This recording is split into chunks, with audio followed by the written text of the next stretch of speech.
स्वर सुधा मंच पर प्रस्तुत है मालती जोशी की कहानी पंख तोलती चिड़िया। शामियाने के द्वार पर ही बड़ी सी आसंदी पर मम्मी जी विराजमान थी। हर आने वाले को पहले उन्हीं से मुखातिब होना पड़ता था। फिर शुरू होता था बधाइयों का सिलसिला, जिसे वे मंद मंद मुस्कान के साथ ग्रहण कर रही थी। अवसर था हमारे नए क्लिनिक के उद्घाटन का, जिसे मम्मी जी ने अभी से नर्सिंग होम का नाम दे डाला था। डॉक्टर साहब की माँ होने के नाते ही वे उत्सव मूर्ति बनी हुई थी। मैं बेचारी बांदी की तरह हाथ बांधे उनके पीछे खड़ी हुई थी। लोग मुझे नजरअंदाज करें, यह मम्मी जी का पहला उद्देश्य था। एक और भी मकसद था, मुझे जलील करना। इसलिए हर तीसरे आदमी के सामने वे बिसूर कर कह रही थी। सचिन तो मना कर रहा था कि मम्मी, इतना हंगामा करने की क्या जरूरत है, पर मैं जिद पकड़ गई। उसकी शादी में मेरे सारे अरमान धरे के धरे रह गए। ऐसी बद इंतजामी हुई कि क्या बताऊं। तब से मन बड़ा बेचैन था। बस एक ही साथ थी कि कोई खुशी का मौका आए और घर में जरा ढंग का जश्न हो। जब 2-3 बार वे ये जुमला दोहरा चुकी, तो विनयशील बहू की भूमिका निभाना मेरे लिए जरा कठिन हो गया। कसैले स्वर में मैंने कहा, मम्मी जी, बद इंतजामी तो होनी ही थी।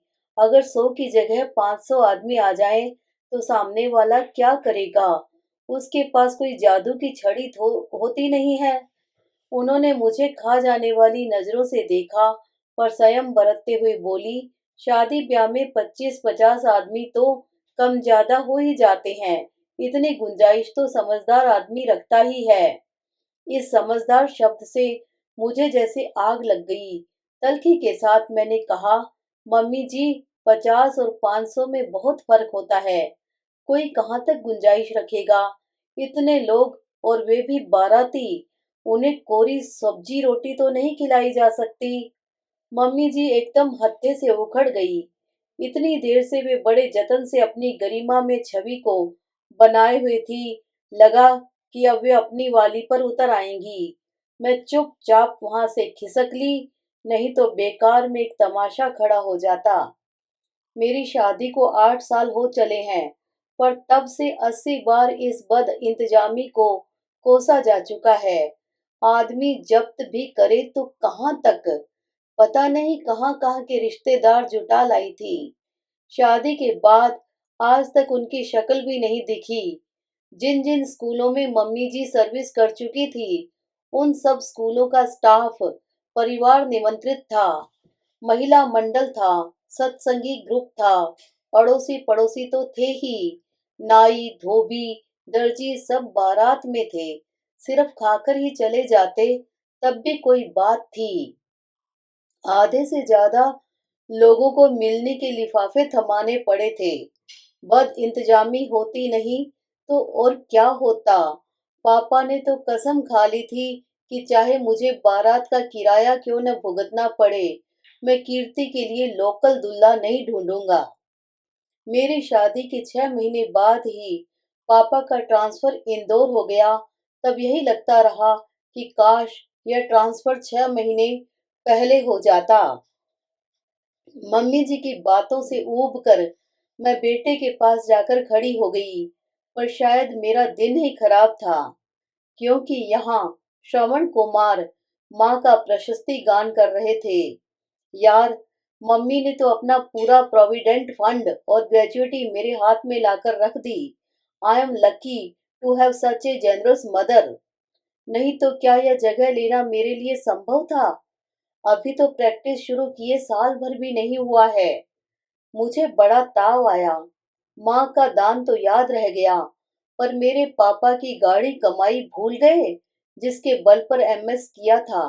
मन हुआ कि चिल्ला चिल्लाकर सबको यह बता दूं, पर वह तो बहुत लंबी कहानी थी। शादी की बद इंतजामी का जवाब तो मैंने 2 टूक शब्दों में दे दिया था, पर यह बात कहाँ से शुरू करती, कहाँ खत्म करती। मेरी शादी में लेन देन कुछ भी तय नहीं हुआ था। पर पापा ने अपनी मर्जी से सब कुछ कर दिया था। मुझे सोने से जैसे लाद दिया था। पूरा 20 तोला सोना था। इसके अलावा दामाद को चैन, अंगूठी, चांदी की थाली, कटोरियां, झारी, गिलास अलग से 3 तरह के डिनर सेट्स थे। पापा ने तो पूरा फर्नीचर भी बुक कर लिया था।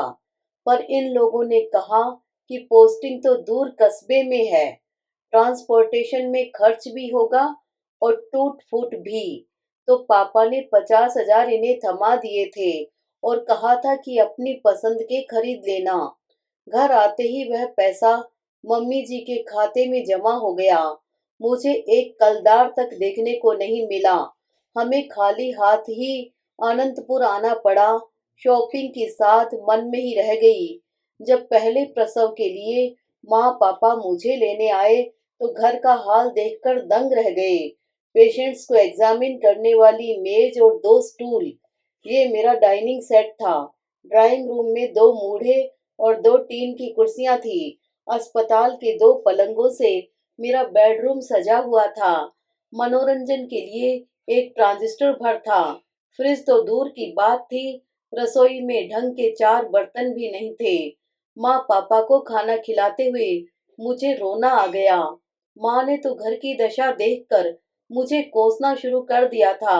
पर पापा बोले, इसे यह सब क्यों सुना रही हो?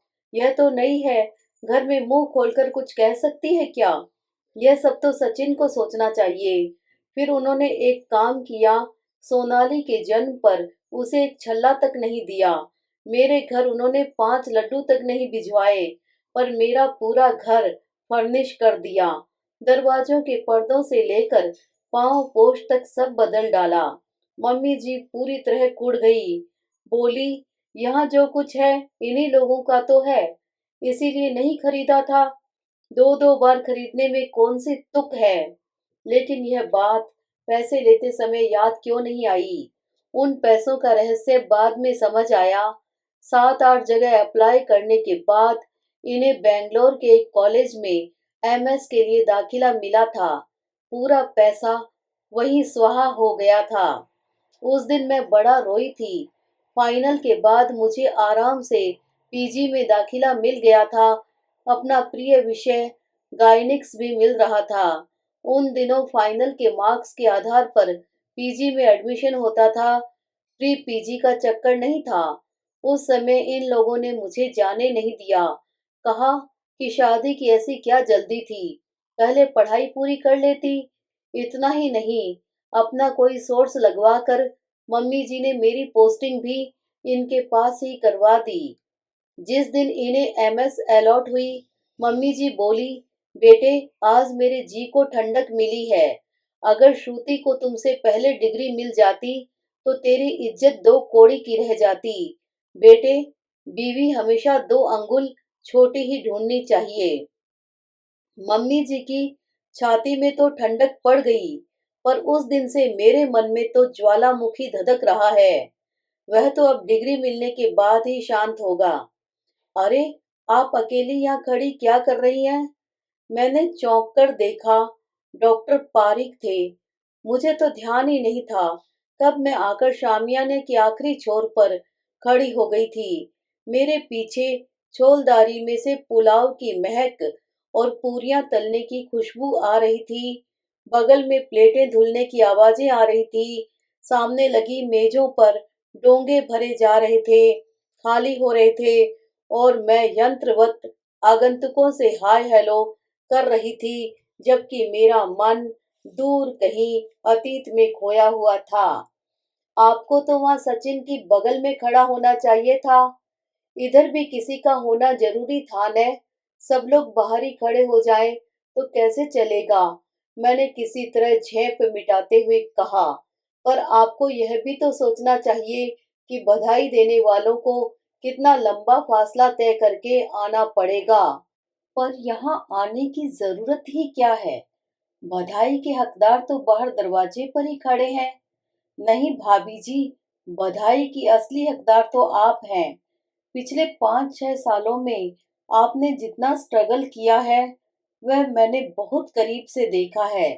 इसलिए कहता हूँ, बधाई की असली हकदार आप हैं। लोग कहते हैं कि हर सफल आदमी के पीछे एक औरत होती है। You have actually done it. इसमें नई बात क्या है डॉक्टर साहब? हर हिंदुस्तानी औरत यही तो करती है। मुझे एक बार फिर बधाई देकर डॉक्टर पारिक चले गए, पर जाते जाते जैसे मुझे फिर से झकझोर गए। अनगिनत यादें बर्र के छत्ते की तरह मुझ पर टूट पड़ी और मैं लहूलुहान हो गई। सबसे दर्दनाक किस्सा था देवेंद्र की शादी का।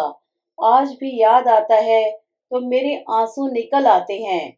देवेंद्र, मेरा इकलौता भाई, उसकी शादी के लिए मन में इतनी उमंगें थी, उत्साह था, पर सब मिट्टी हो गया। उन दिनों ये बेंगलोर में थे। मम्मी जी ने कोई सोर्स लगाकर मेरी पोस्टिंग अपने पास ही करवा ली थी। सुबह शाम मैं सरकारी नौकरी करती, रात को 10 बजे तक मिसेज रोंगटा के नर्सिंग होम में ड्यूटी देती। नर्सिंग होम की ये नौकरी मेरा शौक नहीं था, जरूरत थी। घर में खर्च बढ़ गए थे। मेरी अनिच्छा के बावजूद एक और बच्चा घर में आ गया था। एक बेटा देना मेरा नैतिक कर्तव्य था, क्योंकि सचिन अपने वंश के एकमात्र चिराग थे। सोनाली स्कूल जाने लगी थी। उसकी पढ़ाई पर बेशुमार खर्च हो रहा था, पर सबसे ज्यादा कष्ट दे रही थी उसके पापा की पढ़ाई। वह तो खत्म होने पर ही नहीं आती थी। महंगाई सुरसा के मुंह की तरह बढ़ रही थी और मुझे लगता था कि मैं समूची उसमें समा जाऊंगी।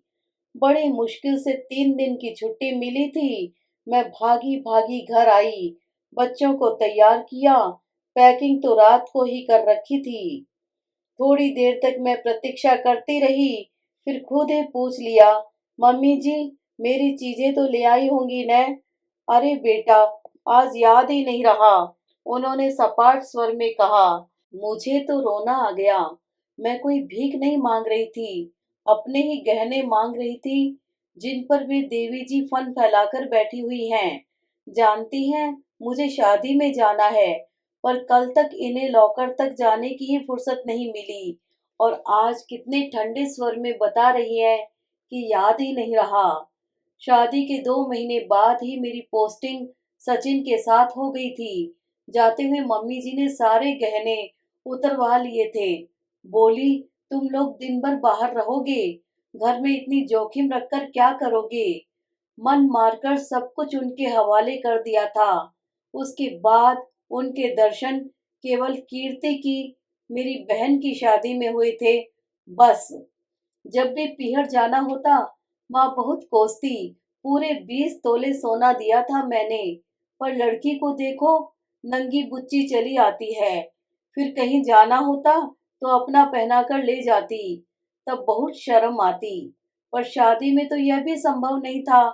10 रिश्तेदार आएंगे, वे 100 तरह की बातें करेंगे। उसी समय दौड़ी दौड़ी बाजार गई। भाई के लिए भारी भरकम प्रेजेंट खरीदने के बाद ज्यादा गुंजाइश नहीं थी। फिर भी हिम्मत करके चांदी का एक पॉलिश वाला सेट खरीद लिया।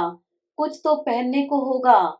जिस समय मैं वह सेट पैक करवा रही थी, डॉक्टर पारिक ने सपत्नीक दुकान में प्रवेश किया। अरे, आप गई नहीं? उन्होंने तो सहज ही में पूछ लिया था, पर मैं इतनी भरी हुई थी कि एकदम फुट पड़ी। इस तरह की बातें बाहर वालों से नहीं कहनी चाहिए। यह भी याद नहीं रहा। वे लोग फिर जबरदस्ती मुझे अपने घर ले गए। मिसेज पारिक ने अपना पूरा ज्वेलरी बॉक्स मेरे सामने रख दिया। शर्म और संकोच से गड़ सी गई मैं। केवल उनका मन रखने के लिए मैंने अमेरिकन डायमंड्स का एक सेट उठा लिया। इस हादसे के बाद जब मैं इंदौर पहुंची, तो लग रहा था जैसे 6 महीने की बीमारी भुगत कर आ रही हूँ। हर कोई मुझे देखकर सकते में आ गया था। ये ठीक बारात चढ़ने के वक्त नमूदार हुए।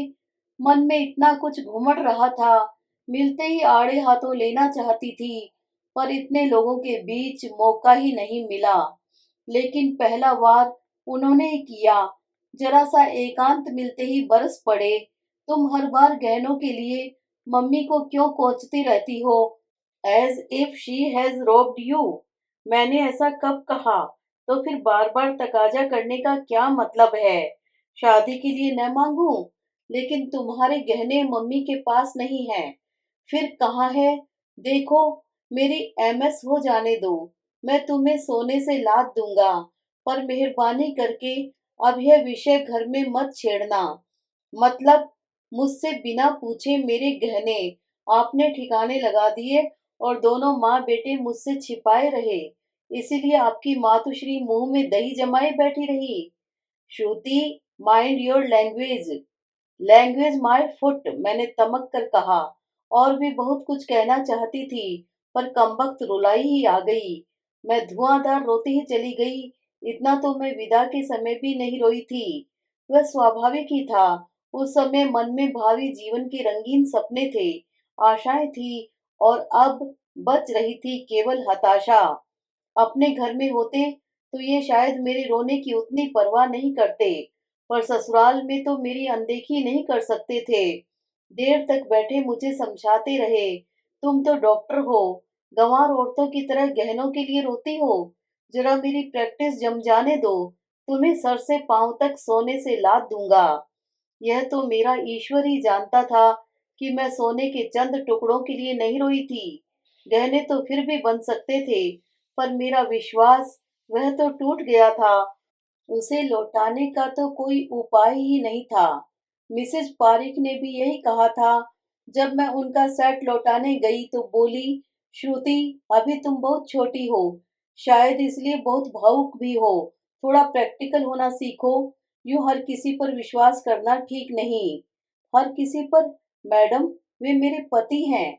रुपए पैसे के मामले में अपने जाए पर भी विश्वास नहीं करना चाहिए। फिर वे तो सास के जाए हैं। तुम्हारा कोई बैंक अकाउंट है? सैलरी के लिए तो खोलना ही पड़ता है। लेकिन लेकिन पासबुक मेरे पास नहीं है। यही ना? हाँ, पासबुक माँ जी की अलमारी में रहती है। इस घर का यही दस्तूर है। इसीलिए कहती हूँ कि इतनी भावुक मत बनो। यह भावुकता तुम्हें इतना असहाय और निरुपाय बना देगी कि पाई पाई के लिए तुम्हें दूसरों का मुंह देखना पड़ेगा। और उसी दिन उन्होंने मेरा एक और अकाउंट खुलवा दिया था। और तभी मुझे याद आया, डॉक्टर साहब आकर मुझे बधाई दे गए, और मैंने मैडम के बारे में पूछा तक नहीं। क्या सोचा होगा उन्होंने? मैं अपने आप में इतना खो गई हूँ कि सामान्य शिष्टाचार भी याद नहीं रहा। अपनी बेवकूफी का मातम मना ही रही थी कि मिस्टर एंड मिसेज पारिक आते दिखाई दिए।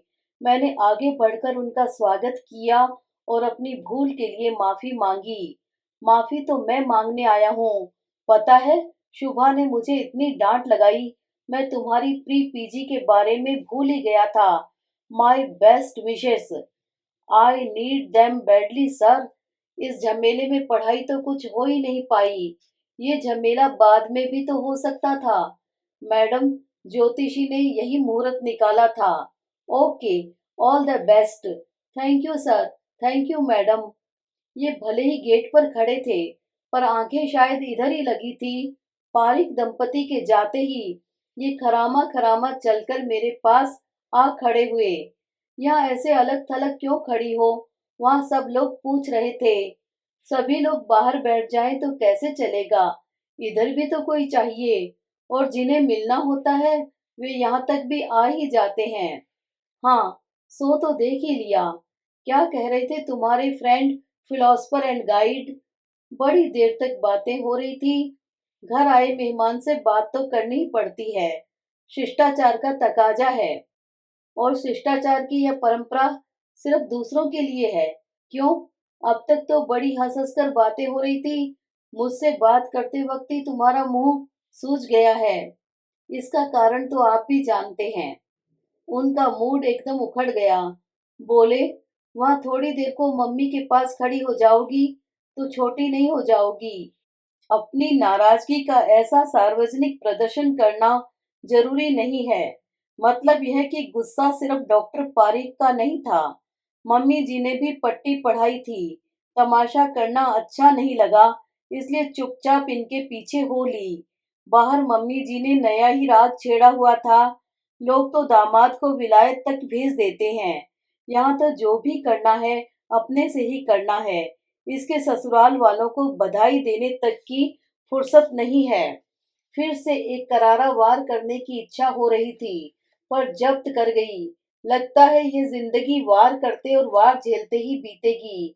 मम्मी जी ने जो दिया वह तो ढिंडोरा पीट कर दिया, पर पापा का दान तो गुप्त ही रह गया। और उनकी लड़की जो इतने साल से देती आ रही थी, उसका तो कहीं किसी ने जिक्र तक नहीं किया। रही बधाई की बात, तो कीर्ति और देवेंद्र ने खूबसूरत कार्ड्स भेज दिए थे। पापा का तार आ गया था। बाकी यहाँ आने से कतराते थे। पापा के पास तो उम्र का सबब था। देवेंद्र तो साफ कहता है, दीदी तुम्हारी सास बोलती नहीं है, डंक मारती हैं। मैं तो दूर से ही नमस्कार करता हूँ। जैसा कि मुझे अंदेशा था, रात जमकर महाभारत हुआ।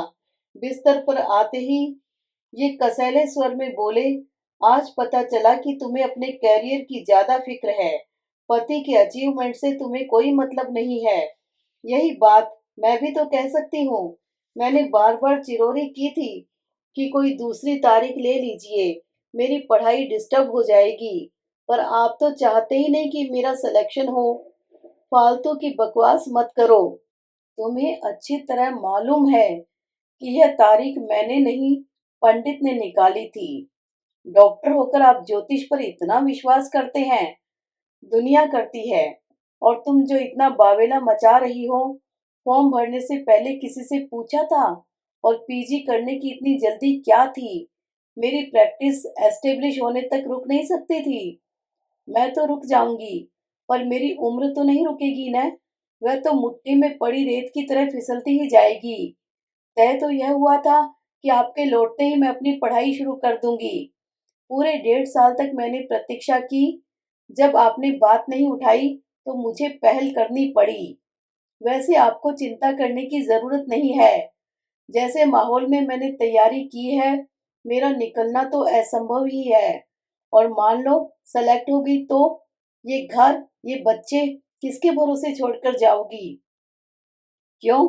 आपकी गैरहाजिरी में यह सब मैंने संभाला था। अब आपकी बारी है। मतलब मैं काम धंधा छोड़कर अब तुम्हारे बच्चे पालूंगा? ये बच्चे सिर्फ मेरे नहीं हैं, आपके भी हैं। फिर घर में मम्मी जी भी तो हैं। मम्मी की उम्र है ये सब करने की। मैं साफ कह देता हूँ, जब भी जाना हो, बच्चों को इंदौर छोड़कर जाना। क्यों? क्या मेरे माँ बाप बूढ़े नहीं हैं? पिछले साल तक तो नहीं थे। कीर्ति जब बीएड कर रही थी, तो पिंटू किसके पास था? पता है कीर्ति हर महीने 1,000 रुपए भेजती थी। आपका बूता है? इतने से बच्चे के लिए 1,000? यह तो सरासर लूट है। क्यों? बच्चे क्या मुफ्त में ही पल जाते हैं? 100 खर्च होते हैं। उन्हें दूध चाहिए, ब्रेड बिस्कुट चाहिए, फल फूल चाहिए, हारी बीमारी में डॉक्टर और दवा भी चाहिए। देखभाल के लिए एक आया की भी जरूरत होती है। मेरे पापा बेचारे रिटायर्ड आदमी हैं, इतना सब खर्च कहाँ से करेंगे? तो फिर रहने दो। बच्चों के बड़े होने तक तुम्हें कुछ भी करने की जरूरत नहीं है।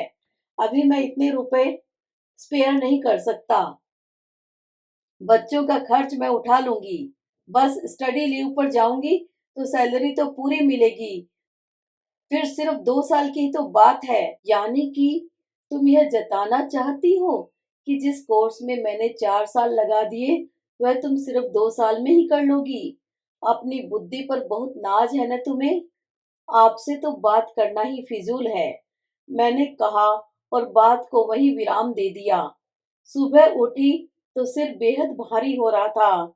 एक तो रात देर तक बकझक होती रही, उसके बाद दोनों दो विपरीत दिशाओं में मुंह करके लेटे रहे। नींद आने का तो सवाल ही नहीं था। सारी रात आंखों में काट दी। अजीब अजीब से ख्याल आते रहे। सचमुच अगर सिलेक्शन हो गया, तो बच्चों का क्या होगा? वैसे तो मैंने इंदौर ही मांगा था, पर कहीं और जाना पड़ा तो खर्च कैसे पूरा होगा? घर से तो कुछ आशा करना ही व्यर्थ था। मिसेज पारिक की बात याद आती रही। जिद करके उन्होंने अलग से खाता तो खुलवा दिया था, पर उसमें 150 से ज्यादा कभी डाल ही नहीं पाई। पासबुक हाथ में लेते हुए मम्मी जी बड़ी चौकस रहती थी। मेरे वेतन का हिसाब उन्हें मुंह जबानी याद था। मेरे इंक्रीमेंट्स की खबर उन्हें मुझसे पहले लग जाती थी। मिसेज रुंगटा के यहाँ से मुझे जो मिलता था उस पर भी उनकी कड़ी नजर होती थी। पहले तो फिर भी इधर उधर से कुछ आय हो जाती थी, पर जब से इन्होंने प्रैक्टिस शुरू की थी आमदनी का वह जरिया भी बंद हो गया था। अब शाम को इनके साथ बैठना पड़ता था। इन्होंने ईएनटी में स्पेशलाइजेशन किया था। वे पेशेंट्स तो इक्का दुक्का ही आते थे। अभी दूसरे डॉक्टरों में भी इतनी साख नहीं बनी थी कि ऑपरेशन के बुलावे आते। सहारा जनरल पेशेंट्स का ही था। सिविल अस्पताल वाले मेरे सारे पेशेंट्स अब इधर आने लगे थे। डॉक्टर रुंगटा की ओपीडी भी अब वीरान हो रहने लगी थी। मेरा काम वहाँ अच्छा चल निकला था। डॉक्टर रुंगटा मुझे खुशी से 2,500-3,000 तक दे देती थी, पर यहाँ तो आमदनी के नाम पर शून्य था। जो कुछ भी मिलता इनकी जेब में चला जाता। मेरी सरकारी नौकरी की सारी तनख्वाह घर में खर्च हो रही थी। रिटायरमेंट के बाद मम्मी जी ने एकदम हाथ खींच लिया था। यद्यपि घर में शासन अब भी उनका ही चलता था। इनकी नई नई प्रैक्टिस थी, इसीलिए ये सारी उलझनों से बरी थे। मैंने कभी भी अपने आप को इतना असहाय नहीं पाया था। पूरा दिन मेरे सामने मुंह बाए खड़ा था और उसका सामना करने की हिम्मत मुझ में नहीं थी। फिर पता नहीं एकाएक मुझे क्या हुआ, हॉल में आकर मैंने डॉक्टर रोंगटा का नंबर घुमा दिया। वे तो जैसे मेरी प्रतीक्षा में ही बैठी थी। मेरा प्रस्ताव सुनते ही बाग बाग हो गई। इन्हें जब चाय देने गई तो एकदम पूछ बैठे, फोन किसका था? रुंगटा का। मैंने ही लगाया था। मैंने लापरवाही से जवाब दिया। डॉक्टर रोंगटा का नाम सुनते ही इनके माथे पर बल पड़ गए। इतनी सुबह क्या जरूरत पड़ गई? एक बात मन में उठी थी, सो सोचा कर ही डालूं। कौन सी बात? यही कि अगर मेरा सिलेक्शन नहीं होता तो मैं फिर से नर्सिंग होम ज्वाइन कर लूंगी। कुछ एक्स्ट्रा इनकम हो जाएगी। वी नीड मनी बैडली, है ना? अगले साल मुझे बाहर जाना पड़ा तो हाथ में कुछ तो होना चाहिए न।